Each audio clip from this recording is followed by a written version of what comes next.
परमात्मा मिल जाते हैं, फिर वो परमात्मा हमें विशेष लाभ देता है। कहते पर्वत पर्वत में फेरा कारण अपने राम, राम जैसे संत मिले जिन सारे सब काम। पर्वत पर्वत हम फिरे प्रभु की तलाश में, क्योंकि परमात्मा अंधे को आंख दे, कोढ़ी को काया दे, निर्धन को माया दे और मोक्ष प्राप्त करावे। हम इस उद्देश्य को लेकर परमात्मा की तलाश में ना जाने कहां कहां गए, लेकिन उस परमात्मा जैसे गुणों से युक्त संत हमें मिले तो वो सारे काम सरगे जो प्रभु में से हम उम्मीद रखते हैं। तो इस प्रकार परमात्मा साकार में हमें लाभ देता है, साकार ही है, उससे हमें विशेष लाभ होता है। जैसे वायु निराकार है और वायु को एक ट्यूब में डाल देते हैं। निराकार वायु 10 ग्राम वजन नहीं सहन कर सकती, अगर ऐसे रख दे तुरंत नीचे आता है। 100 ग्राम वजन को नहीं रोक सकती, और जब उसका एक विशेष व्यवस्था आकार में आ गई, वही शक्ति उसमें शक्ति बन गई। जैसे टायर में ट्यूब डाली, ट्यूब में हवा भर दी, टायर में फिट कर दी और ट्रक में डाल दी, वो 200 क्विंटल वजन ने और ठठाएं जा रही है। तो वो वही जो वायु अब उसका आकार बना, आकार माने से उसकी मर्यादा बनी, और फिर वो कितने वजन को उस हवा ने उठा रखा है। ऐसे ही ये हमारी एक ट्यूब है, इसमें हम राम नाम की वो हवा भरेंगे, उस शक्ति की हवा भरेंगे, तो इसमें वह शक्ति आ जाएगी और हमें हमारे सारे काम को वो ऐसे सारेगी जो हम 10 ग्राम भी नहीं, हम कुछ भी काम नहीं कर सकते थे। फिर वो परमेश्वर की जो शक्ति है, भक्ति की शक्ति हमारे इसमें प्रवेश करेगी इस साकार शरीर में, तो फिर वो बहुत लाभ देगी। ऐसे ही परमात्मा की सतिथि समझने में हमें राहत मिलेगी।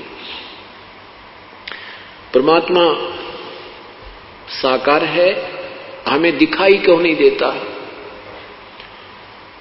जैसे सूरज के आगे बदरा ऐसे कर्म छयारे, प्रेम की पवन करे चितमंजन जल के तेज नयारे। जैसे सूरज के आगे बदरा माने बादल, जैसे सूर्य के सामने बादल आ जाते हैं, सूर्य अदृश्य हो जाता है, अंधेरा छा जाता है, रात्रि जैसा लगता है, लेकिन सूर्य की सतिथि समाप्त नहीं है, क्योंकि बादलों ने उसके प्रकाश और हमारे बीच में एक बाधा डाल दी। तेज हवा चली, वो बादल इधर उधर हो गए और सूर्य का प्रकाश हमारे ऊपर ज्यों का तो विद्यमान सूर्य हमें दृष्टिगोचर हो रहा है। ऐसे हमारे अंतःकरण में और परमात्मा के बीच में और हमारी आत्मा के बीच में हमारे पाप कर्मों की एक मोटी दीवार होगी। तो वह कैसे कटेगी? प्रेम की पवन करे चितमंजन जल के तेज नयारे। प्रेम की पवन, भक्ति करेंगे, साधना करोगे, दान करोगे, आप में विनम्रता आएगी, अंदर से परमात्मा का प्यार उपजेगा, और जब हमारा रोना आया करेगा प्रभु के लिए, इसकी जरा से जिक्र चलते ही आत्मा फूट फूट कर रोया करेगी, तो वो हमारे पाप निकल रहे हैं, वो प्रेम की पवन चल पड़ी, और एक दिन वो हमारे पाप का बादल हट जाएंगे, तो परमात्मा हमें साक्षात दिखाई देने लग जाएंगे। प्रेम की पवन करे चितमंजन, वो झलक तेज नयारे, उस परमात्मा का न्यारा ही नूर दिखाई देगा, प्रभु का शरीर दिखाई देगा, हमें उसका आभास होने लगेगा। तो उससे योग्य होने के लिए क्रियाएं कौन कौन सी हैं, ये आपको बताई जा रही हैं। जैसे रोगी को डॉक्टर कई प्रकार की गोलियां देता है, कोई पीने की दवाई है, कोई कैप्सूल है, कोई इंजेक्शन लगाता है, तो हमने वो सारे ही ट्रीटमेंट विधिवत करना होता है, जिससे हम शीघ्र आरोग्य हो जाते हैं। ठीक इसी प्रकार हम जन्म मृत्यु के रोग से पीड़ित हैं, और इसमें हमें काफी मेडिसिन की आवश्यकता पड़ती है, अर्थात प्रभु की भक्ति कई प्रकार से करनी होती है। जैसे सुबह का नित्यनेम मंत्र जाप, प्रथम मंत्र जाप, द्वितीय मंत्र जाप, दोपहर के बाद रमैणी, शाम की संध्या आरती, सत्संग में सेवा, दान करना, सिमरण सतनाम का सिमरण, फिर सारनाम मिलेगा। ये सारी की सारी क्रियाएं करके हम स्वस्थ होंगे अर्थात परमात्मा प्राप्त करने योग्य होंगे, जन्म मृत्यु के रोग से हम मुक्त हो जाएंगे।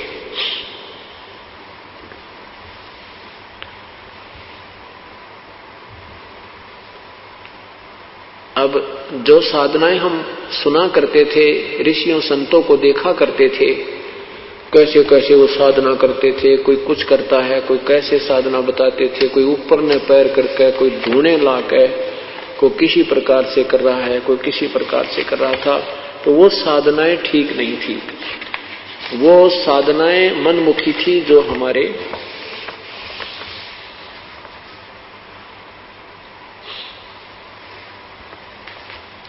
और ये सब काल ने हमारे ऊपर जाल फैला रखा है, इसको सतमार्ग पर नहीं लगने देता प्राणी को।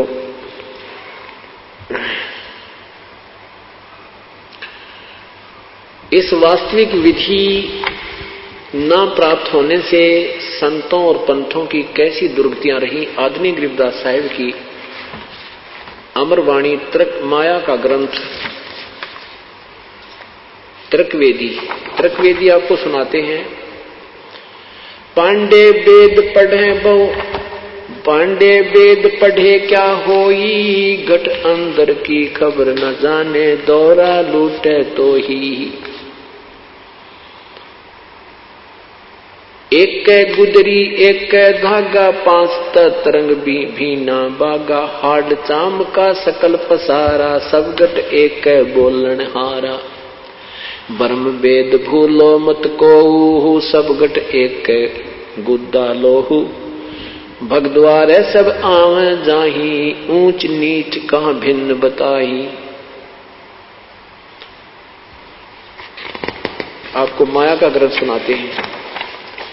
ब्रह्म जोगनी जालम दूती, सुर नर मुनि जन खाए बेगूती। दोनों दीन चले दे धाई, सठ दर्शन को ठोर न पाई। ये सठ दर्शनी साधु कहते हैं इनको, इनका कितना ठिकाना कोई ना। इस माया ने, माया क्या चीज है कि गंगा में माया पानी बन गई स्नान करने। जैसे आपने सुबह सुना था कि एक महाकुंभ पर्व के ऊपर स्नान करने में के लिए दो गुटों में, संतों के दो ग्रुपों में झगड़ा हो गया, वहां आपस में कट मरे।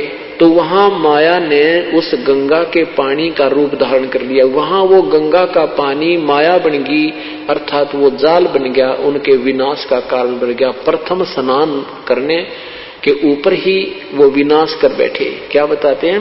तो ऐसे इस माया ने जैसे मान बढ़ाई, ये भी माया है। और सिद्धि जिसमें आ गई वो सिद्धि भी माया है। जैसे दुर्वासा जी में सिद्धि आ गई, वांडी पाक गया और विनाश कर दिया कौरवों को, उनको यादों को श्राप दे दिया, उनका सर्वनाश हो गया। चुनक ऋषि जी ने सिद्धि की, वो माया उसके पास होगी, वो धन हो गया उसका, वो माया होगी। उसने बेहतरक्षोणी सेना का, मानधाता चक्रवर्ती की, राजा की बेहतरक्षोणी सेना का विनाश कर दिया। तो यहाँ क्या बताते हैं कि ये माया इस जीव को सतमार्ग पर नहीं लगने देती। ये मान बड़ाई आदि गलत साधनाएं जो हैं, तो इसमें क्या कहते, दोनों दीन चले दे धाई, सठ दर्शन को ठोर न पाई। पंडित पकड़ चौपटे लीने, काजी के सिर बोझे दीने। कुतुब गोश और सब गलत गुजारी, मारे मुल्ला बंग पुकारी। पीर पैगंबर राह चलाए, गुर्जो मार त्रिगुंडे काए।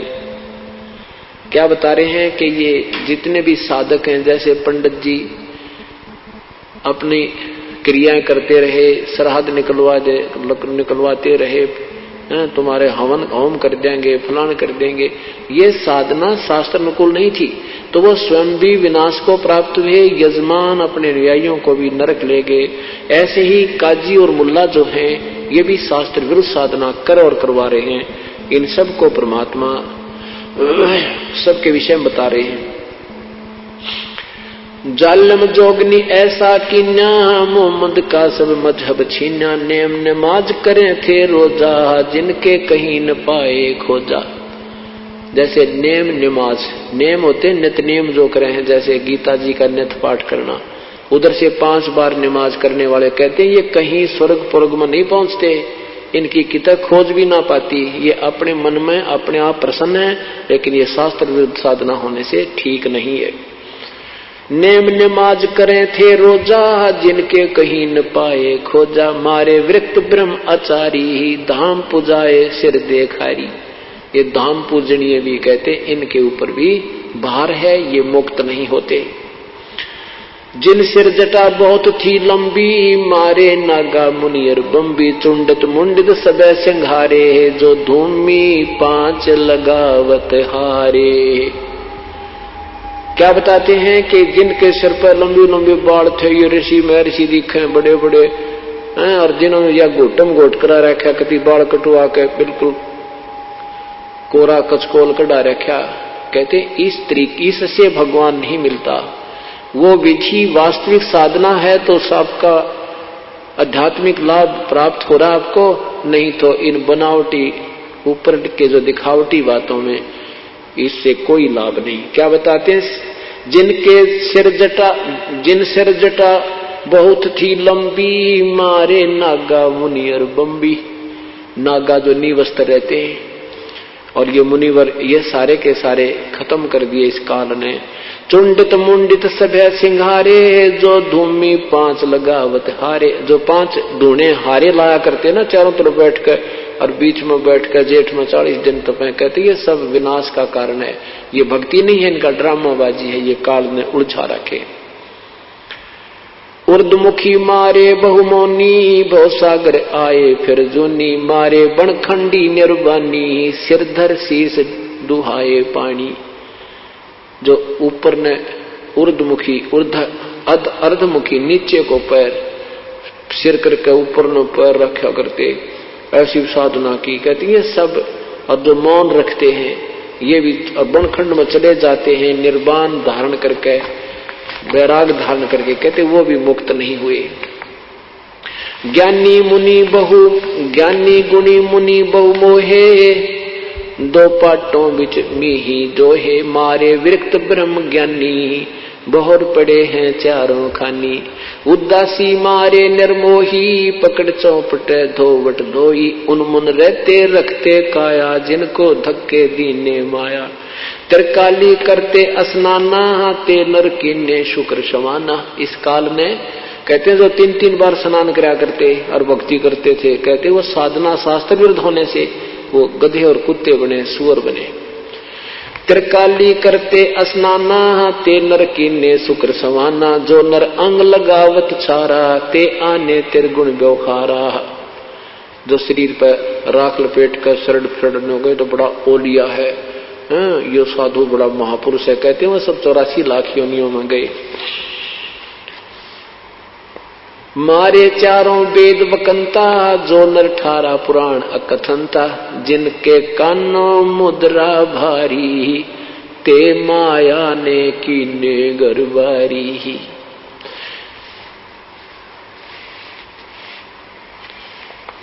अब क्या बताते हैं परमात्मा,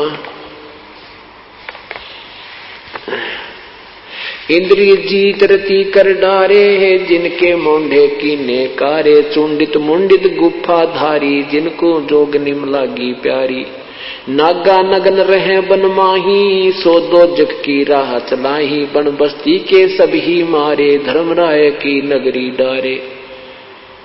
गए रसातल रा न पाए, जम की जाली जीव बंधाए, पंथी पंथ न पावे कोहू, दुर्लभ देश दूर घर बेऊ। 3 लोक जिन चुन 14 लोक पड़े जम जाला, दुर्मति जोगन रूप विशाला। 3 लोक जिन चुन चुन खाए, 14 तपक सबे डकाए। ब्रह्मांड 2100 सोर शराबा, मुगदर मार गुरज बहुराबा। कौम छतीस रीत सब दुनिया, जोगनी छत्रपति बढ़हनिया। अनाथ जीव की कौन चुलावे, योद्धा भूप लिए बड़दावे। होते दुर्योधन से राजा, जिस घर घुरते अनगन बाजा। होते वीर 71 भाई, 11 सोनी की ठकुराई। 64 योगनी 52 बीरा, जिनके खप्पर भरे नथीरा, पांडों डोबे पकड़ हिमालय, 18 सोनी खाई कालय। चकवे चक छत्रपति बहु साजा, जिनके उदय अस्त बिच राजा, ब्रह्म योगनी सब डैकाए, जिनके गाम ठाम नहीं पाए। एरना कुष्ठे राम सरीखा, जिन अपना नाम चलाया टीका, वैसे जमजोरा ने लूटे, उदर विनाश किए घर घट फूटे है। मथुरापुरी राज थे कंसा, जिनके कहीं न पाए वंसा। कितना प्यारी व्याख्या कर रहे हैं कि ये हिरण्यकशिपु जैसे भी अपने आप में भगवान बने बैठे थे, इनका बक्कल उतरा, पेट फाड़ कर फेंक दिया भगवान ने। ये इसमें रिद्धि सिद्धि आ गई, वो माया में उस सिद्धियों के कारण अपने आप में फूल गया, या माया इसको दुखदाई बन गई। कहते हैं मथुरापुरी राज थे कंसा, जिनके कहीं न पाए वंसा। कंस आंडी पाक क्या था, और वो कहते हैं उसका नामो निशान मिट गया। सहस्रा बहा गहा जो डोबे, फरस्या मार रख तन झोबे, जरा संग बहु जोर जमाए, पकड़ टांग तन चीर बगाए। जरासंग ने कहते हैं गणी बकवाद गड़ी थी, उसकी टांग पकड़कर पाड़ दिया गया। बालिकाल को दिया झपेटा, चाणों रासे मारे फेटा, रावण छत्रपति थे राजा, सुर नर मुनिजन जिस घर साजा, योद्धा जुल्मी बहुवत आकी, कोट 3300 बंद थे जाकी। 33 करोड़ देवता जिसने रावण ने बांध रखे थे। कहते हैं कुंभकर्ण से होते बीरा, 1.25 लाख नाती संग थीरा, 1 लाख पूत 1 लाख पूत दूत संग भारी, 7 समुद्र लंका धारी, उठपुट किए अटपट किए, उठपुट किए लंक जद लूटी, 10 खप्पर रावण के फूटी। कहते हैं कितना अपने आप में महापुरुष मान रहा था, अपने जैसा योद्धा नहीं मानना था। नहीं कहता मेरे 1 लाख बेटे, 1.25 लाख मेरे रिश्तेदार, इतनी सेना मेरे पास है, मेरा कौन क्या बिगाड़ देगा। 33 करोड़ देवताओं को बांध रखा था, और उस माया में वो फूल गया। तो कहते हैं उसकी के बनी उसकी गिला। कुंभकर्ण से अटपट किए लंक जद लूटी, 10 खप्पर रावण के फूटे। अटपट किया, कैसा कारण बनाया कि सीता का अपहरण करने का मन में आया। उधर से वह स्वरूपण खा गई जंगल में, उसने लक्ष्मण ने उसकी नाक काट दी। देख काल मैंने क्या क्यों कर चैन से नहीं जीने देता किसी को। पहले वनवास करवाया भगवान श्री राम को, और फिर जंगल में भी चैन से नहीं हुआ, वो दूतनी भेज दी स्वरूपण खा। वो लक्ष्मण से शादी करने को कहने लगी, लक्ष्मण वो नहीं मानी तो उसकी नाक काट दी। अब अपनी बहन की नाक का बदला लेने के लिए रावण में के अंदर हवा वृद्धि काल ने वो सीता उठा लिया। और फिर कहते हैं यह अटपट कर और लंक सब लूटी, यह अटपट करके काल ने वो सत्यानाश करवा दिया उसका। अटपट की ये लंक जद लूटी, 10 खप्पर रावण के फूटी। वो 10 मस्तक थे रावण के, 10 शीश भी काट दिए, अर्थात उसका विनाश को प्राप्त हुआ। फिर क्या बताते हैं, कृष्ण गुरु दुर्वासा लूटे, मनसा भवर कुचों पर छूटे, श्रृंगी ऋषि को सार चबाए, नारद पूत 72 जाए, काम देव दगदे बड़ुगाता, पारा ऋषि पुत्री संगराता। निवृत्त काल में कैसा बकलता रहे सभी का, कैसे कृष्ण गुरु दुर्वासा लूटे, मनसा भवर कुचों पर छूटे। क्या बताते हैं कि दुर्वासा ऋषि बहुत अच्छे साधक रहे हैं, और यहाँ मृत लोक से वो बिल्कुल अपने आप को ब्रह्मचारी सिद्ध करके चले गए। ये क्या है कि ये ऊपर तो एक कांचली है अपने, या एक जैसे सर्प के ऊपर कंचली होती है, तो या तो एक कांचली है ये शरीर, इसके अंदर ज्यों का त्यों शरीर एक और रहता है जब तक नेक्स्ट जीवन नहीं मिलता, नेक्स्ट कोई दूसरा कोई प्राणी का जीव नहीं शरीर नहीं मिलता, तब तक ये शरीर हमारा ज्यों का त्यों रहता है। और उस शरीर में ही ये हम भक्ति साधना जो करते हैं उस शरीर को परिपक्व कर देती है। अब जिसमें जितनी कमाई होती है उसी के आधार पर फिर ये ऊपर जाते हैं स्वर्ग में। तो ये दुर्वासा जी वहां स्वर्ग में पहुंच गए। स्वर्ग आपको बताया वो क्या है, वो सबसे ज्यादा बकवाद है स्वर्ग में। वहां से नाचने गाने सारे मीठी मीठी आवाज के सब बकवादे हैं। कहते हैं एक समय एक सभा में ये बैठे थे देवता लोग, और वहां लड़कियां नाच रही थी। यहां तो ये महर्षि कल आते, वहां जाके ये फिर जो कहते हो उसी सती थी माँ, क्यों ये जीव ही है और जीव में विकार जो कहते हैं जब तक हमें सत साधना तत्व ज्ञान नहीं प्राप्त होता। तो ये दुर्वासा वहां बैठा था और एक लड़कियां नाच रही थी। तो इसने क्या किया, सिद्धि होती है इन ऋषियों में, इसने एक भंवरे का रूप बना के और उस लड़की की दूधी को काट लिया जो अर्धनग्न थी, और उस लड़की ने हाथ मार दिया। अब कोई हमारे मच्छर लड़े, कोई बिरड लड़े या कोई ततिया लड़े, भौरा लड़े तो हम हाथ ही मारेंगे। तो उस लड़की ने हाथ मार दिया और वो दुर्वासा जो भौरा बना हुआ था वो जमीन पर पड़ा, पटाखा उठा और फिर खड़ा हो गया और हंसने लगे। जो संत ऋषि बैठे थे वो हंसने लगे कि पड़ा नीचे। तो फिर दुर्वासा बन गया और दुर्वासा बनकर उसको श्राप दे दिया कि तू गधी बनेगी। बताइए भगवान, यहां कहते हैं लठ वाले का राज है। अब वो बेचारी, उसका क्या दोष था, स्वयं बकवाद करी। अब किसी कोई चीज छुएगी, लड़ेगी, डंक मारेगी, हाथ तो अपने स्वाभाविक लगता है। तो वो बिरड़ते भी गुंडा, ये दुर्वासा, उसने उसको सिद्धि जिसमें आ जाती है। वो सर्प जैसे होते हैं, ततैये जैसे होते हैं ये संत ऋषि, जरा सा कोई हाथ ला दे उसने श्राप दे देते हैं। इतनी कहते ये माया इस कारण इनको न्योड़ जा दिया। ये लगे थे भगवान प्राप्ति के लिए और बन गई ये एटम बम। तो उस लड़की ने अपना जो दर्द हुआ शरीर को हाथ मारा तो उसी को श्राप दे दिया, तू गधी बनेगी।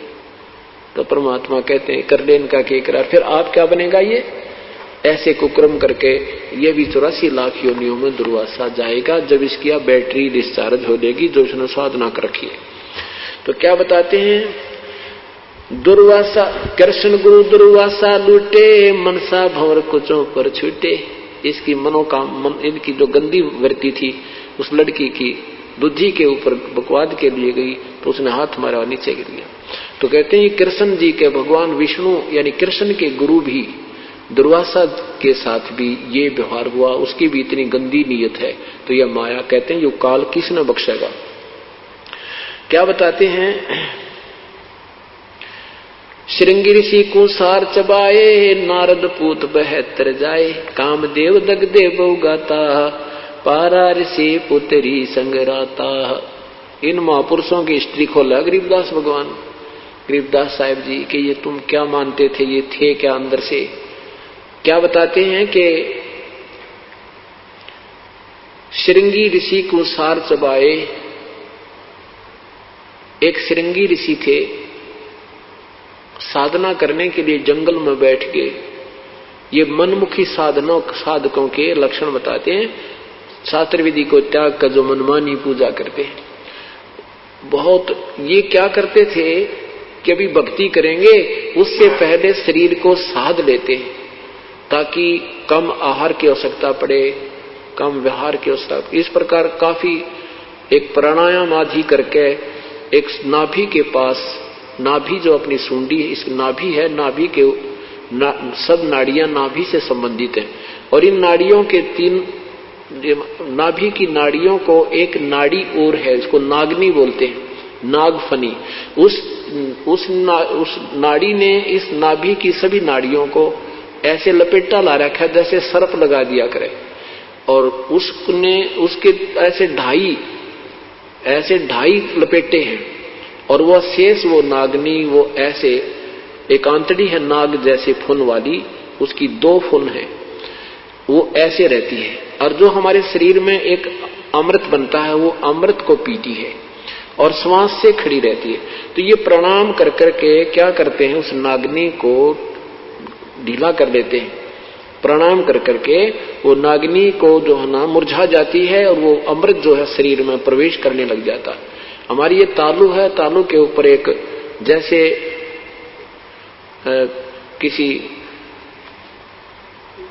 जैसे अंडा होता है, अंडे का छिलका होता है और अंडे के छिलके को और बीचों बीच काटते थोड़ा सा रह जाए, वो जैसे एक कटोरा सा होता है, उसकी छोटी स्थिति समझ लो बिल्कुल 1/2 सेंटीमीटर, इतने स्थिति का 1 सेंटीमीटर इतनी स्थिति का हमारे तालू के ऊपर एक ऐसे कटोरे टाइप की एक स्थिति बनी हुई है और उसके बीच नीचे बिल्कुल उसमें एक सुराख है। उस सुराख के ऊपर एक छोटी सी पत्ती रखी है, आंत सी पड़ी है, जैसे छोटी सी पत्ती होती है बेल की, बिल्कुल वाल टाइप, जैसे वाल टिका होता है।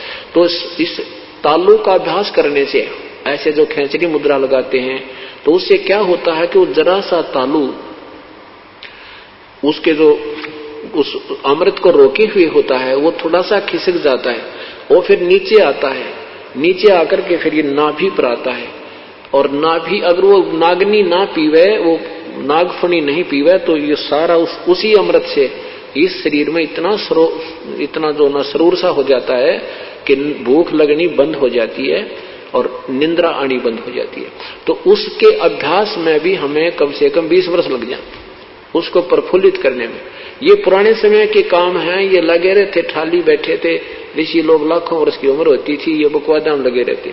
लेकिन वो साधना परमात्मा पाने की फिर भी नहीं है, वो तो साधना शास्त्र विरुद्ध है, और शास्त्र अनुकूल साधना बिल्कुल सिंपल सी है, ये नहीं करनी थी। फिर भी उन ऋषियों को जिन्होंने शास्त्र विरुद्ध साधना की और इस माया ने, काल के जाल ने कुकर भरमा दिए, तो उस श्रृंगी ऋषि ने अभ्यास कर लिया अल्प आहार करने का।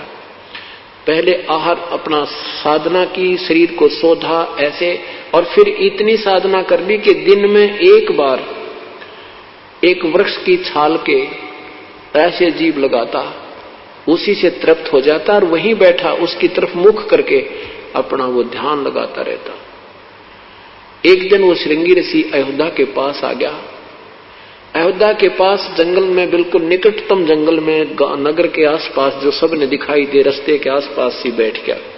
सारे अयोध्या नगरी में एक चर्चा का विषय होगा कि ऐसा साधु आया है,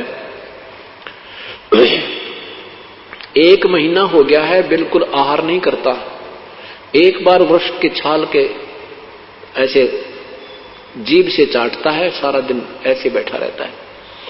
बहुत चर्चा का विषय हुआ, लोग देखने गए, जवान अवस्था थी, सुंदर शरीर ज्यों का त्यों, और आहार कुछ नहीं कर रहा, तो बहुत ज्यादा प्रभावित लोग हो गए।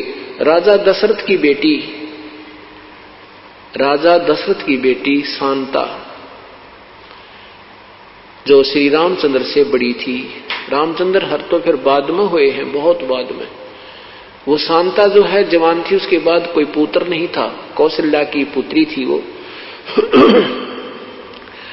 उसके बाद राजा को कोई संतान नहीं थी, तो इकलौती पुत्री थी। इकलौता बच्चा ज्यादा ही लाडला होता है, तो वो लड़की अन्य सहेलियों के साथ उस ऋषि को देखने गई। शांता उस ऋषि को देख करके उस पर आसक्त होगी। उसने किसी संत से, ऋषि से, अन्य ऋषि से पूछा कि ये संत कैसे आंखें खोले, कैसे ये संसार व्यवहार में यानी देखे, हमारी तरफ संसार को देखे। तो उस ऋषि ने बताया कि जहां वो जीवा लगाता है वहां पर थोड़ा सा शहद लगा देना। अब राजा की लड़की ने कौन टोके, राजा की लड़की ने जाकर के जहां वो जीभा लगाता था दिन में एक बार, उसके वहां थोड़ा सा शहद लगा दिया वृक्ष के। अब पहले ऋषि एक बार जीभा लगाता था, उस दिन 3 बार लगाई उसने, आनंद से आया, वो शहद अंदर गया।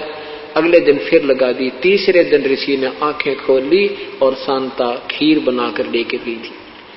कहने का भाव ये है कि ऋषि फिर आहार करने लग गया। फिर ऋषि, अब शांता उस ऋषि के साथ चली गई। कहने का भाव उन्होंने अपना शादी कर ली और राजा दशरथ की इच्छा के विरुद्ध कर ली। तो राजा दशरथ ने किसी अन्य राजा से कहा कि हम क्षत्रिय हैं, ये ब्राह्मण है और हमारी इसमें इंसल्ट होती है, आप इसको गोद ले लो, लड़की को आप शादी कर देना।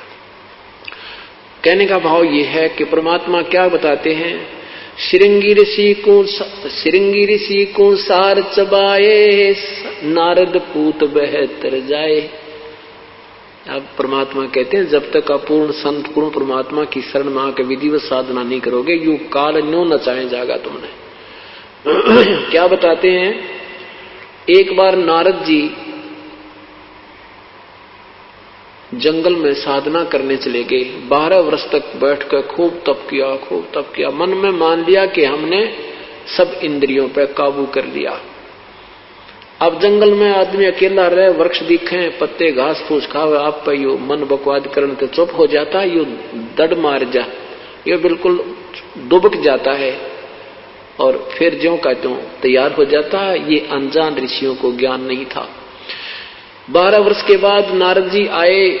ब्रह्मा, विष्णु और महेश जी ये तीनों भाई हैं। बड़े ब्रह्मा जी, बीच के विष्णु और छोटे भगवान शिव। तो नारद जी जो ब्रह्मा जी के पुत्र हैं, महर्षि नारद जो है विष्णु जी के पास गए। विष्णु जी ने पूछा, भाई ऋषि जी बहुत दिनों में दर्शन दिए, कहाँ चले गए थे? नारद जी ने कहा कि प्रभु मैं 12 वर्ष तक जंगल में साधना करके आया हूं और मैंने अपनी इंद्रियों पर काबू पा लिया है। अब माया के और इंद्रियों पर काबू कर लेंगे तो ये संसार में उत्पत्ति कैसे होगी, 1 लाख जीव तू कैसे खाएगा? तो इसका नियम है कि bud the evil cut the evil in the bud, यानी बुराई को यानी स्टार्ट में ही काट दे। तो इसने विष्णु जी के मन में प्रेरणा कर दी कि यू बढ़ांडी पाक गया नारद जी, ये कहता मन इंद्रियां सारी काबू कर ली, चल इसको ठीक करते हैं। तो उधर से क्या हुआ कि नारद जी मिलकर चल पड़े, वहां से जा रहे हैं, उधर से विष्णु जी पीछे से आ रहे हैं। नारद जी ने पूछा, कहां जा रहे हो प्रभु? हाँ, कहां जा रहे हो प्रभु? कि भाई मैं इधर जाना है, इस लोक में घूम के आऊंगा, आप चलोगे मेरे साथ? नारद जी कहने लगे, मैं तो थाली हूं, आपके साथ ही चल पड़ता हूं, आपकी आज्ञा हो तो। विष्णु जी कहने लगे, आ जाओ मेरे साथ आ जाओ। तो चलते चलते एक दरिया के साथ जा रहे हैं, दरिया के साथ साथ चल रहे हैं। तो नारद जी से कहा विष्णु जी ने कि ऋषि जी आप खड़े रहो, मैं पानी पी कर आता हूं। विष्णु जी ने कहा, नारद जी ने कहा, नहीं महाराज, मैं आपके लिए पानी यहीं लाता हूं, आप यहां रुको और मैं आपका सेवक हूं। तो भगवान विष्णु ने कहा कि नारद जी पहले स्नान करना दरिया में, फिर पानी लाना। अच्छा जी। अब नारद जी ने जो ही स्नान करने के लिए डुबकी लगाई दरिया में, तो उसके एक सुंदर लड़की बन गया, एक सुंदर लड़की रूप बन गया नारद जी का। उधर से उसी नगरी का एक राजा टहलने के लिए आया, वह सुंदर लड़की देखी। राजा ने पूछा, कन्या तू कौन है, कहां से आई है, क्या तेरा नाम है, कौन तेरा गांव है? लड़की ने कहा कि मुझे नहीं मालूम मैं कौन हूं, कहां से आई हूं, मेरी बुद्धि काम करना बंद कर चुकी है।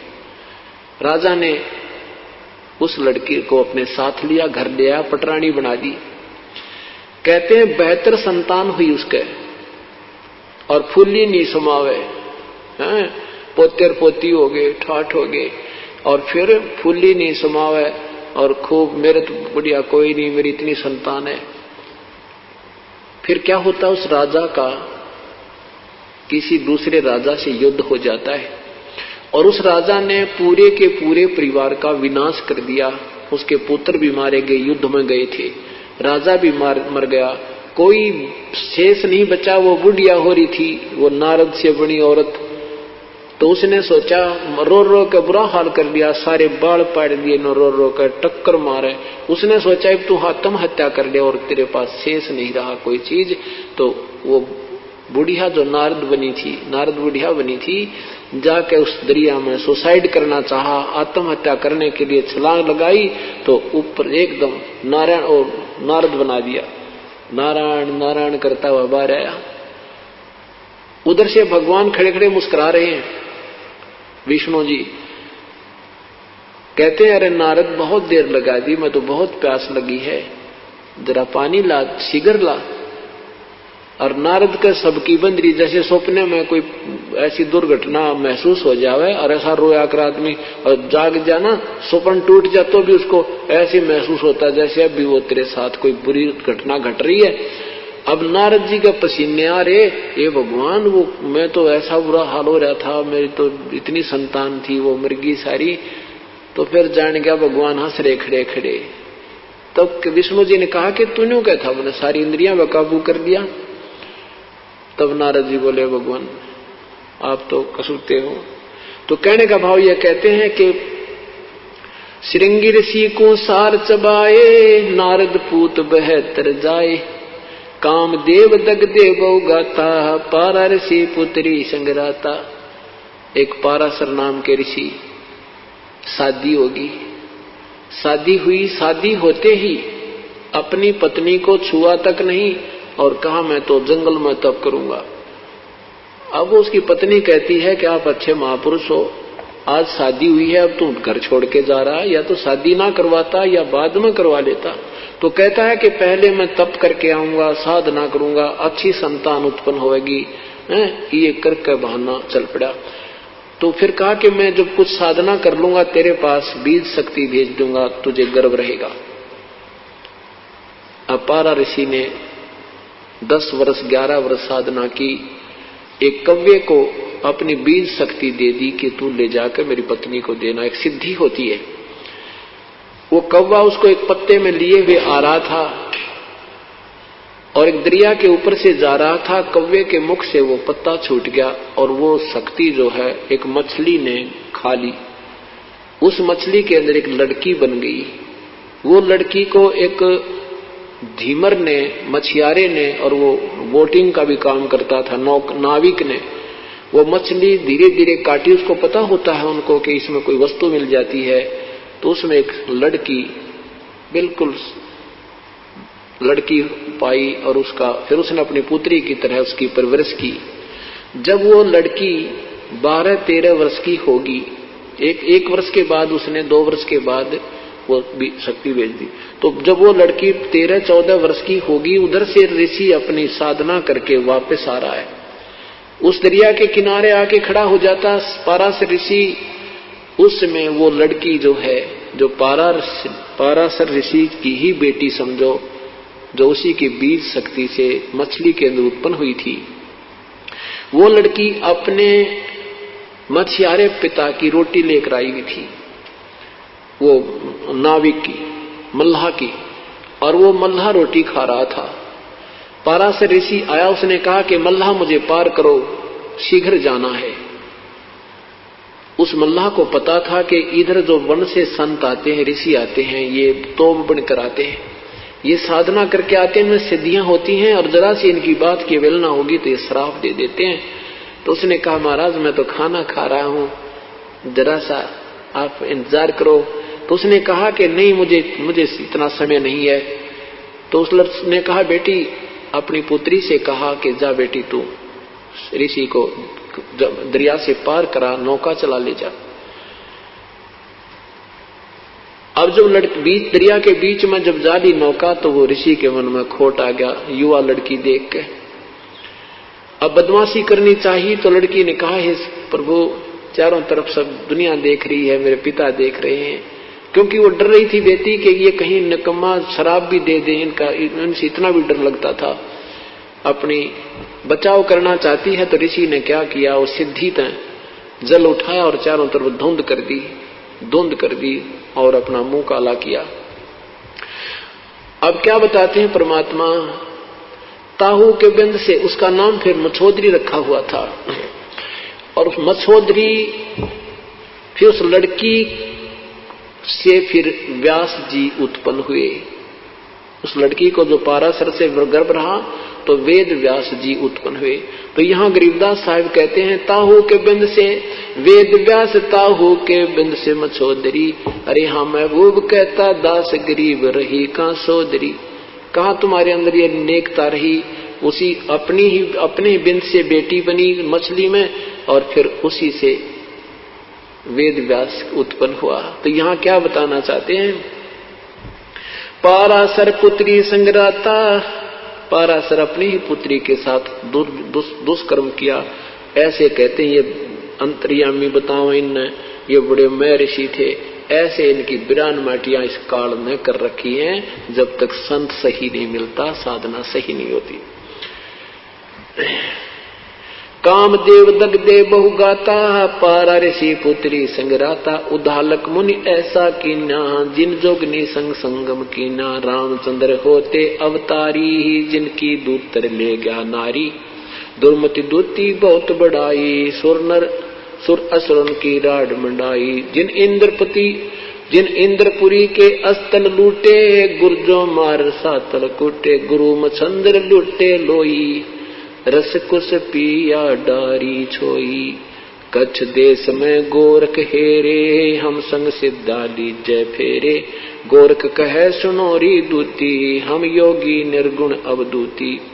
हम योगी जुगता ब्रह्म ज्ञानी, पूर्ण ब्रह्म अलख बिनानी, गुरुआ की तो छार उड़ाई, तुम चेला कित रहो सहाई, किस रहो सहाई।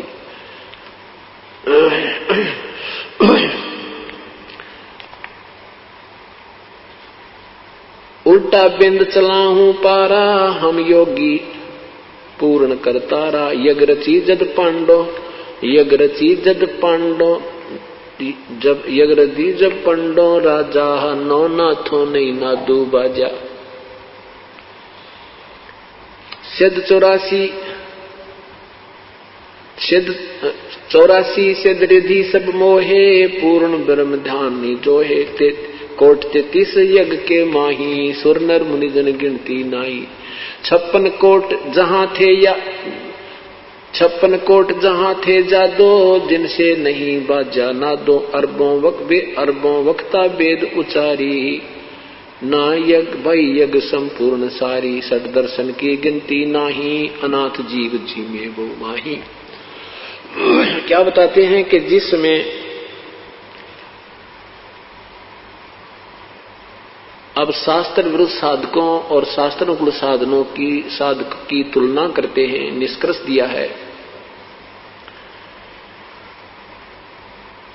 गीता जी में आपने सुना होगा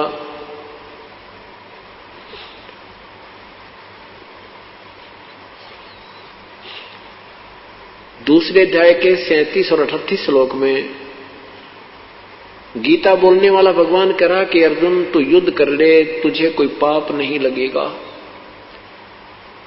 तू केवल निमित्त मात्र है। और यदि युद्ध में मारा गया तो स्वर्ग जाएगा, विजय हुआ तो इंद्रप्रस्थ का तू राज भोगेगा, तेरे दोनों हाथों में लड्डू है।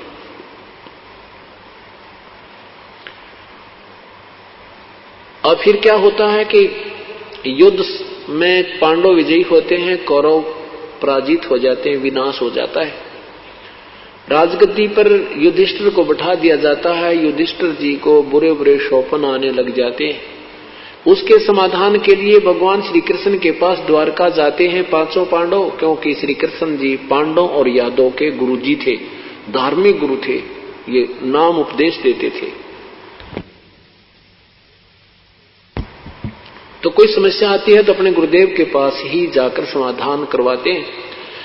तो भगवान श्री कृष्ण ने कहा कि जो तुम्हें सौपन आ रहे हैं युधिष्ठिर जी को, इस कारण से आ रहे हैं कि तुमने महाभारत में जो पाप किए हैं वो तुम्हें दुखदाई हो रहे हैं। उसके लिए एक अश्वमेध यज्ञ करो।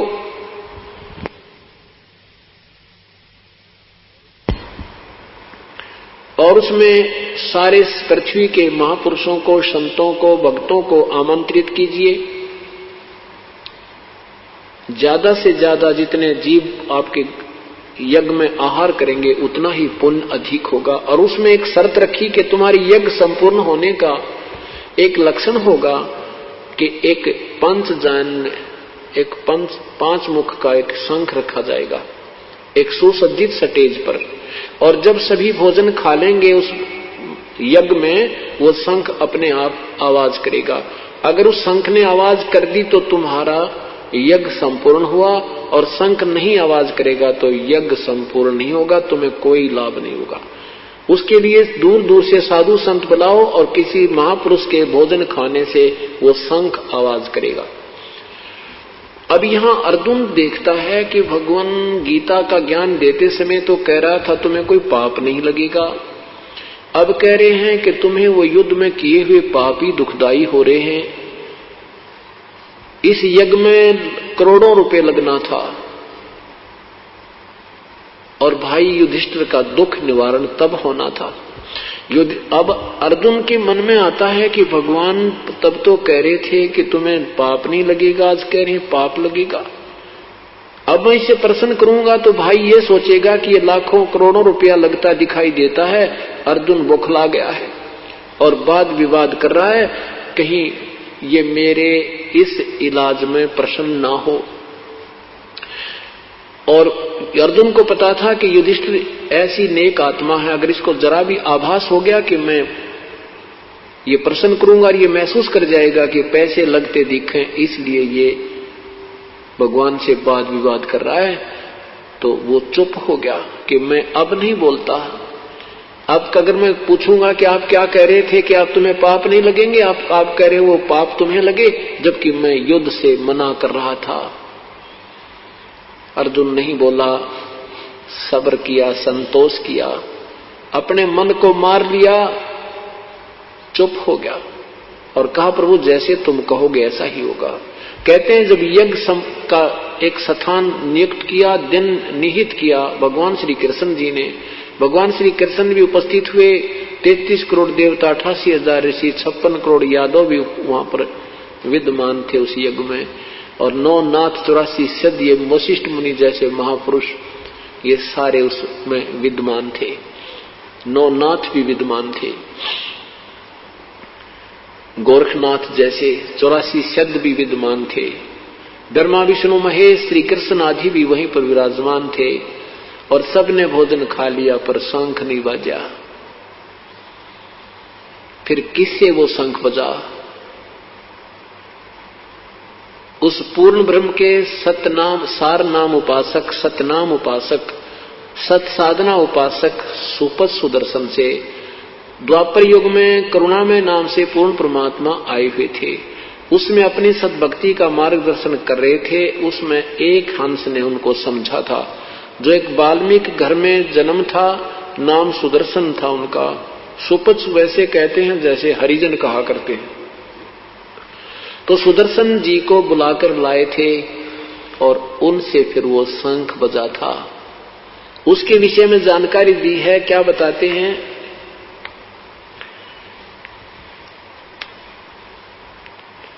यज्ञ रची जब पांडव राजा, 9 नाथों ने नादू बाजा। यज्ञ रची, अश्वमेघ यज्ञ जब रची उन पांडु राजाओं ने, तो 9 नाथों से भी वो शंख नहीं बाजा, आवाज नहीं की शंख ने। यज्ञ रची जद पांडव राजा, 9 नाथों ने नादू बाजा। 84 सिद्ध रिद्धि सब मोहे, पूर्ण ब्रह्म ध्यान नहीं जोए। ये 84 सिद्ध भी सिद्धि शादी में लगे रहे, 33 करोड़ देवता भी शास्त्र में साधना करते रहे, उस पूर्ण परमात्मा की साधना नहीं कर पाए, तत्वदर्शी संत नहीं मिला। कोट 33 यज्ञ के माही, सुर नर मुनि जन गिनती नाही। 33 करोड़ देवता भी यज्ञ मारे थे, जिन देवताओं की हम पूजा करके प्रसन्न रहते हैं। कहते हैं वो 33 करोड़ योद्धा देवता भी वहां पर उस यज्ञ में उपस्थित थे, परंतु शंख नहीं बजा उनसे। 56 कोट जहां 33 कोट यज्ञ के माही, सुर नर मुनि जन गिनती नाही। 56 कोट जहां थे यादव, जिनसे नहीं बाजे नादो। भगवान कृष्ण समेत सभी यादव वहां उपस्थित थे, सबने भोजन कर लिया था, उनसे भी शंख नहीं बजा। अरबों वक्ता वेद उचारी, ना बही जग संपूर्ण सारी। ना विरा कितने ये वेद के ज्ञान अपने अपने वेद वक्ता कंठस्थ याद करे फिरे थे, उनसे भी बात नहीं बनी। 60 दर्शन की गिनती नाही, अनाथ जीव जी में बहु माही। सुर नर मुनिजन तपया सन्यासी ही, दंडी वृक्त बहुत उदासी।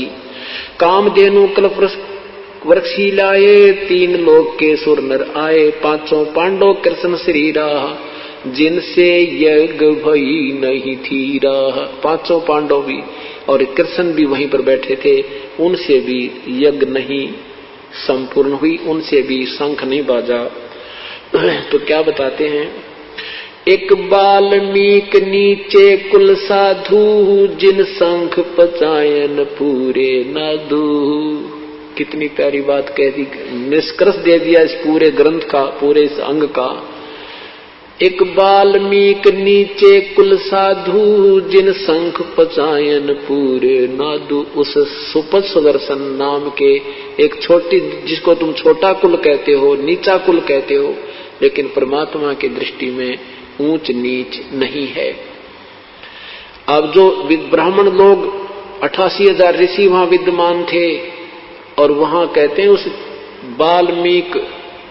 वाल्मीक भंगी के घर में जन्म जिसका था, उस सुदर्शन ने वो सत साधना कर रखी थी, उससे वो शंख बजा। एक वाल्मीक नीचे कुल साधु, वो वाल्मीकि ने जिसने रामायण लिखी थी नहीं, उसके बाद तो वाल्मीकि एक जाति परंपरा बन गई थी। उस वंश में ये वाल्मीकि सुदर्शन नाम के एक पुण्यात्मा जन्मी थी, जो परमात्मा की सत भक्ति करके और उच्च यानी अमर हुए थे। वही एक वाल्मीकि नीचे कुल साधु, जिन शंख पचायन पूरे नादू, ये और गिणो माया के पूता, ब्रह्म योगनी सब ही दूता। कहते हैं और गिणो माया के पूता, ये जितने भी हैं, ये और जितने भी माया के पूता यानी सिद्धि प्राप्त करके प्रभु बने बैठे थे, ये बाकी तो माया के पुत्र हैं और पूर्ण इनके पास वास्तविक साधना नहीं थी। कौन कौन में 33 करोड़ देवता ब्रह्मा विष्णु महेश श्री कृष्ण समेत को रिजेक्ट कर दिया गया, इस एक ही एग्जाम्पल था। ठीक है पुण्यात्माओं, हमें भक्ति का ज्ञान नहीं, हमें कोई 83 जादूगरी दिखा दे, हम उसे प्रभावित हो जाते हैं, उसको परम संत परम ऋषि मान बैठते हैं। और जब हमें ये इसलिए ज्ञान आपको कराया जाता है, ये एक पढ़ाई जाती है, आप पूर्ण रूप से ऐसे प्रिपेयर हो जाओगे, आपको कोई डगमग नहीं कर सकता। फिर ये भक्ति चलेगी आपकी, नहीं तो भक्ति चल नहीं सकती। कोई चार बात बनाने वाला, मीठी मीठी गल्ला करने वाला आपको मिल गया, आप उसी से प्रभावित हो जाओगे। फिर आप इतना निर्णायक हो जाओगे, आप उस व्यक्ति को कितना ही बातें बनावे उसको रिजेक्ट कर दोगे कि नहीं, आप केवल बात जानते हो, आपके पास तत्व ज्ञान और वास्तविक साधना नहीं है। तो फिर ये मन सीधा सा अपना भक्ति पर लगा रहेगा।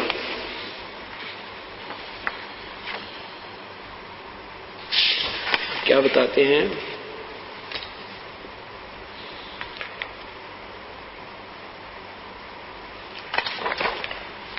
नूरी अंग बिनस है भाई ही, माटी के किस गिनती माही, ऐसे भरम न भूलो लोई, उनकी ओट न उबरे कोई।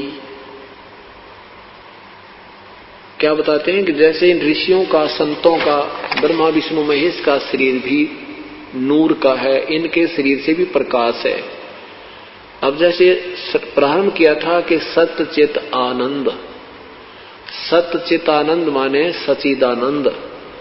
जैसे मूल कमल में गणेश जी है और गणेश जी का शरीर है, और गणेश जी के शरीर से भी प्रकाश निकल रहा है, तेजों में शरीर है, नूर का शरीर है।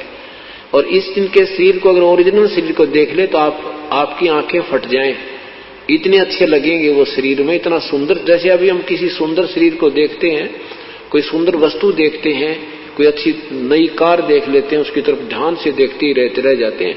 तो ऐसे हमारा प्रभावित है ये आत्मा उस सुंदरता को देखने के लिए, क्योंकि वो वास्तविक सुंदरता जिसको हम यहाँ देखते हैं, किसी वस्तु में देखते हैं, कोई अच्छा गाड़ी को सुंदर देखकर प्रभावित हो जाते हैं, किसी और चीज को देखकर हम प्रभावित होते हैं, तो वो जो सुंदरता है उस परमात्मा में है सारी, वो पूर्ण परमात्मा में वो सच्चित आनंद है।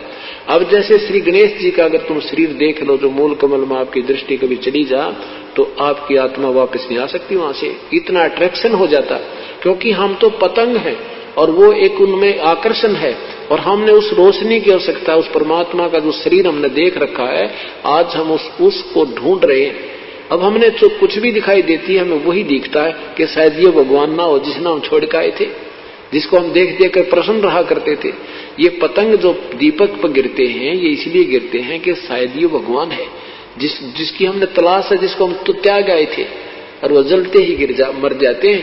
तो ऐसे परमात्मा हमें याद दिला। तो ऐसे ही इन सबका नूर है, इनके शरीर में प्रकाश है, तेजों में शरीर है, इनका नूर का शरीर है।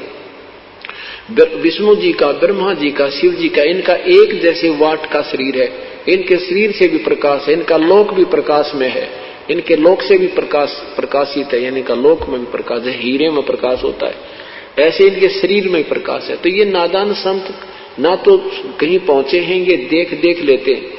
एक तो कमल ऊपर से देखा जाता, अंदर जब दृष्टि जाती है ऊपर से कमल दिखाई देगा, उसमें पंखड़ियां दिखेंगी, उसकी पंखड़ियों के बीच में एक सुई की नोक टिका, इतना निशान है, और उसमें एक बहुत जोर की रोशनी जाएगी, वो रोशनी के साथ आत्मा उसमें प्रवेश कर जाएगी, जिसकी वो इतनी साधना होगी कि वो कमल खुल जाए, खिलकर खुल जाए। खिलता है ऐसे जैसे वो बंद पड़ी है अंतड़ियां, इसका रीढ़ की हड्डी के अंदर जो और के बाहर अंदर की तरफ ये कमल हमारे बने हैं आंतड़ियां से, ये ऐसे लटक रही हैं। अब ये साधना करने से ऐसे ऐसे खिल जाएंगी। उन खिलने के बाद उस कमल के बीच में एक रोशनी सी नजर आएगी, उसमें ये आत्मा अट्रैक्ट हो जाएगी और फिर उसके अंदर घुस जाएगी, अंदर जाकर फिर उस लोक को देखेगी। ये भगवान जय, उसमें आत्मा चलेगी, वापस नहीं आ सकती अभी, क्योंकि आप तो बालक हो, आपने कुछ देखा ही नहीं। इसलिए परमात्मा ने ये अंदर जाने का तरीका नहीं आपको दिया, आपको दिया है कि तुम भक्ति करो और इन कमलों में जो तुम्हें लेन देन है आपका यहाँ करके आगे चलो। अगर इसमें चले गए तो वापस नहीं आ सकती, आप में इतनी कमजोर है अभी हमारी आत्मा। तो हम उस नूर को देखकर आकर्षित हो जाते हैं। उसके बाद फिर ब्रह्मा विष्णु महेश, मूल कमल में गणेश जी, स्वाद चक्र में सावित्री ब्रह्मा जी, नाभि कमल में विष्णु और लक्ष्मी जी, हृदय कमल में शिव और पार्वती जी, कंठ कमल में दुर्गा जी, और त्रिकुटी कमल में फिर आगे हम चलेंगे, वहां प्रभु पूर्ण परमात्मा अपने वहां पर अलग अलग स्थान पर अलग स्थिति में आपको मिलेगा। फिर सहस्रार कमल में ये ज्योति निरंजन काल ने अपना एक छलावा किया हुआ है, 1000 पत्तियां छोड़ 1032 ही जग रही हैं, वो आंतड़ी हैं 1000, उनमें से रोशनी निकल रही है प्रत्येक में न्यारी न्यारी, लेकिन वो वास्तव काल ब्रह्म नहीं है, वो ब्रह्म का फैलाया हुआ जाल है।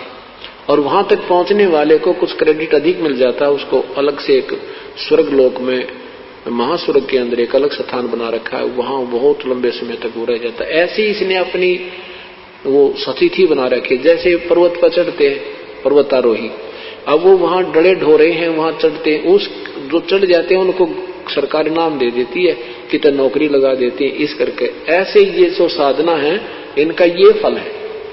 तो क्या बताते हैं, अंदर हम देखेंगे तो हर देव का नूरी शरीर है, उनके शरीर में तेज है।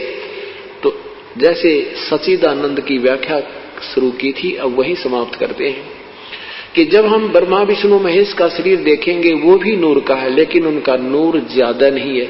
गणेश जी का भी शरीर नूरी है, यानी तेजों में है, लेकिन वो शरीर ब्रह्मा विष्णु महेश से कम तेजों में है। और ब्रह्म ज्योति निरंजन का शरीर भी तेजों में है। जब वो महाब्रह्मा महाविष्णु शिव रूप में रहता है ब्रह्मलोक में, तो उसका जो तेज है इन ब्रह्मा भी नीचे वाले ब्रह्मा विष्णु महेश से 1000 गुना ज्यादा सुंदर शरीर है उसका, उस जो ब्रह्मा विष्णु महेश रूप में रहता है। और परब्रह्म का इस ब्रह्म से भी 1000 गुना ज्यादा तेज है, और पूर्ण ब्रह्म का तो असंख्य गुना वो सच, उसका भी नूर है। तो यहाँ क्या बताते हैं कि नूरी अंग विनस है भाई, ये माटी के किस गिनती माही। जब इन ब्रह्मा विष्णु महेश का नूर का शरीर भी नाश होगा तो तुम्हारा तो मिट्टी का है, इन ऋषि पेशियों का तो मिट्टी का है, ये गिनती में नहीं।